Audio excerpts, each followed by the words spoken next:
Walang trabaho madali. Wala kang karapatang maliitin yung trabaho ng iba. Yung iba sasabihin, fast food crew worker lang naman yan.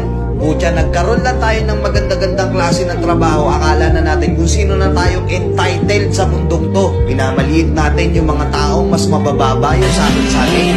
Pagkakaalam ko kasi, wala kang karapatang maliitin o matahin yung trabaho ng iba hanggat nagtatrabaho sila ng marangal. Walang trabahong madali. Lahat nagdadaan sa hirap.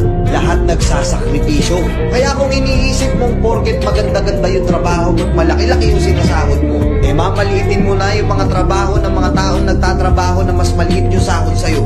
Mag-isip-isip ka.